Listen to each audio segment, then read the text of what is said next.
Brussels under fire. The true story of the 2016 Zaventem Airport bombing. Don't miss the next case. Subscribe, like, and share your thoughts below. The glass walls of Brussels airport shattered like lightning striking the earth.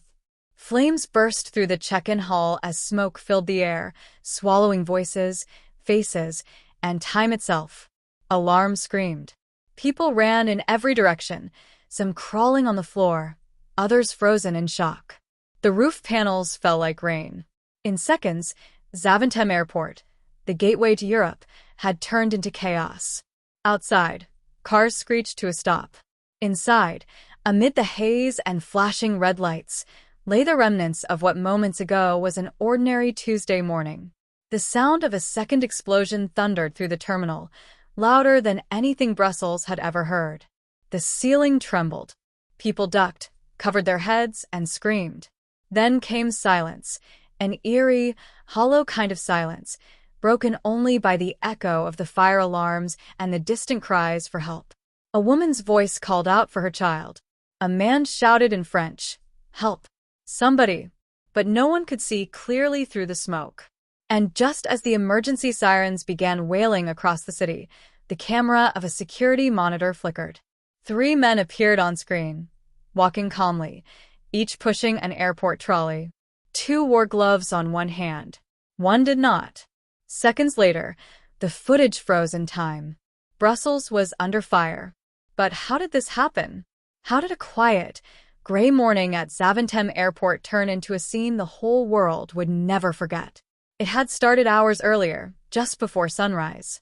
The city was calm, rain dripping from the rooftops, and the streets were quiet except for the rumble of the first buses.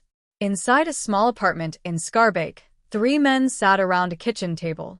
Their faces were tense, their words few. One of them zipped a heavy black bag and whispered, "Today, we make history." Across town, unaware of the storm about to come, travelers moved through the airport with sleepy smiles.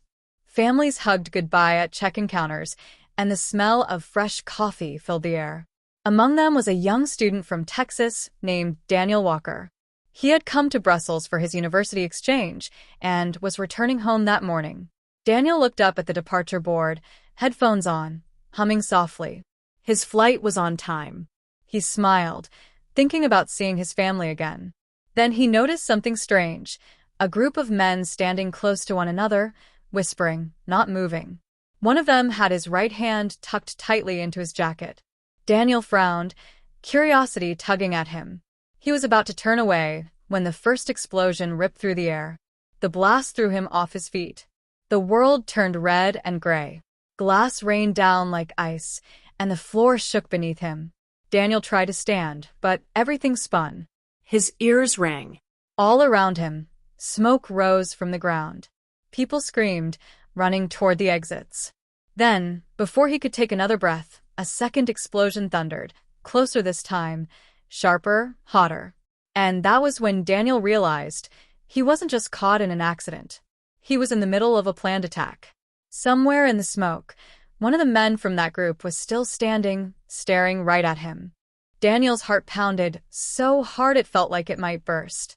He coughed through the thick black smoke, trying to see where he was. The air smelled of burning metal and chemicals. The glass from the windows had turned the floor into a glittering sea of sharp edges. He could barely hear anything except the ringing in his ears. Somewhere nearby, someone was crying for help. He forced himself to move, crawling toward a light flickering through the smoke. His hand shook as he pulled himself over a broken suitcase. His shirt was torn, and a deep cut on his arm bled slowly. Every step felt heavy, like the ground itself was fighting to keep him there. Then he saw her, a woman in her 30s, lying motionless beside a fallen signboard.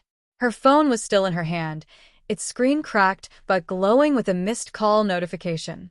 Daniel reached her and shook her shoulder. "Ma'am? Can you hear me?" Her eyes opened slowly.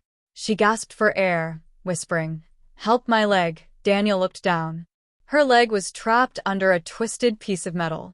He grabbed a metal bar and pushed with all his strength until the beam shifted enough for her to pull free. She cried out but managed to crawl beside him. The airport's alarm continued to wail. Firefighters and police were rushing in now, shouting instructions in French and Dutch. Daniel could hear words like evacuation and explosive threat. They didn't know if more bombs were hidden in the terminal. As they moved toward the broken exit doors, Daniel turned back for one last look. The ceiling had collapsed in parts, flames licking the edges of the walls. And through the haze, he saw the same man again, the one from before the explosion. He was limping, his face partly covered in soot, but his eyes were clear and cold. He wasn't running away like everyone else. He was walking deeper into the smoke. Daniel froze. Why would anyone go toward the danger? He almost called out, but the woman pulled his arm. "We have to go," she cried. Reluctantly, he turned and followed her through the shattered glass doors. Outside, the scene was chaos. Sirens blared. Ambulances lined the streets. Soldiers were arriving, guns raised. People were hugging, crying, calling loved ones. The air was filled with screams, sirens, and the sharp smell of smoke. Daniel sat on the curb, shaking. His hands were black with soot. The woman he helped was being treated by medics nearby. Someone offered him a blanket, but he barely noticed. His mind was spinning with questions. Who were those men? Why Brussels? Why today? Then, as he looked around, he saw a police officer holding a radio, shouting, "We've got another explosion. Mailbeek Metro Station. Repeat, another explosion downtown." The words hit Daniel like a punch. Another one? He looked toward the city, where a black column of smoke was rising into the gray morning sky. The realization sank in, this wasn't over. This was coordinated. Planned. And somewhere, that same cold-eyed man was still out there, moving through the city, ready to strike again. Daniel ran through the crowded streets of Brussels, his mind spinning faster than his feet could move. The echo of sirens filled the air, bouncing off the tall gray buildings. The city that once felt safe now looked like a battlefield, flashing lights, broken glass, and people crying everywhere. Rain began to fall lightly, washing away the dust but not the fear. He reached a barricade near the Mailbeek Metro Station. Police cars blocked the road, their blue lights flashing through the drizzle. Soldiers were shouting at people to stay back, but Daniel pushed forward, holding out his ID. "I was at the airport," he yelled. "I saw one of them. He's still here somewhere." A police officer grabbed his arm. "Calm down, sir. We have it under control." But Daniel shook his head. "No, you don't understand. I saw his face. He didn't run. He went deeper in." The officer hesitated, then called over his radio, repeating Daniel's words. Down below, the metro tunnels were filled with smoke. The second explosion had ripped through the station during the busy morning rush. Commuters were trapped underground, and rescuers were struggling to reach them. Daniel watched as firefighters disappeared into the dark, carrying stretchers and flashlights. Every few minutes, another injured passenger emerged, coughing, covered in soot and blood. Then, as Daniel turned toward a nearby alley, something caught his eye, a dark figure moving quickly, wearing the same torn jacket he'd seen at the airport. The man was limping, his face hidden under a cap. Without thinking, Daniel followed. He ran past the parked police vans, through puddles reflecting red and blue lights. The alley smelled of fuel and smoke. "Hey!" Daniel shouted. The man didn't stop. He turned a corner sharply, disappearing behind a truck. Daniel slowed, his breath heavy, the sound of his heartbeat thundering in his ears. He peeked around the corner, but the alley was empty.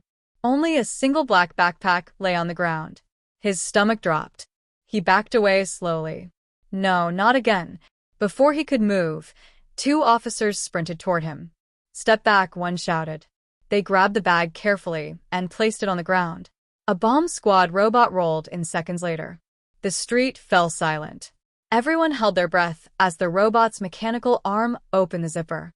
Then, a beep, loud and clear. The officer shouted, "Get down." Daniel hit the ground, covering his head. A muffled pop echoed through the alley, followed by a burst of dust, but no explosion. The robot had triggered the detonator safely. The bomb was defused. Relief swept through the crowd like a wave. Daniel lay there, shaking, tears mixing with the rain. He looked up at the gray sky, the city lights glowing faintly through the drizzle. Around him, people hugged, some crying, some silent, all changed forever. As the bomb squad carried the backpack away, an officer knelt beside Daniel. "You saved lives today," he said quietly. "If you hadn't followed him." Daniel nodded slowly, staring at the distance. He could still hear faint sirens far away. "I just did what anyone would do," he said softly. "But why did they do this?" The officer looked down. "That's what we're all trying to understand." Daniel glanced once more toward the metro entrance. Smoke still rose from below. The city was scarred, but it was still standing. People were still helping each other. Even in the darkest morning, there was light, small, fragile, but real. He stood, wrapping the blanket tighter around himself, watching as dawn broke through the clouds. The golden light touched the wet streets, turning them into mirrors of fire and hope. Brussels had been under fire, but it was not broken. And as the first sunbeam touched the torn flag above the metro entrance, Daniel whispered to himself, "They tried to destroy us, but they only made us stronger." If this case stunned you, the next one will haunt you. Subscribe for what's coming.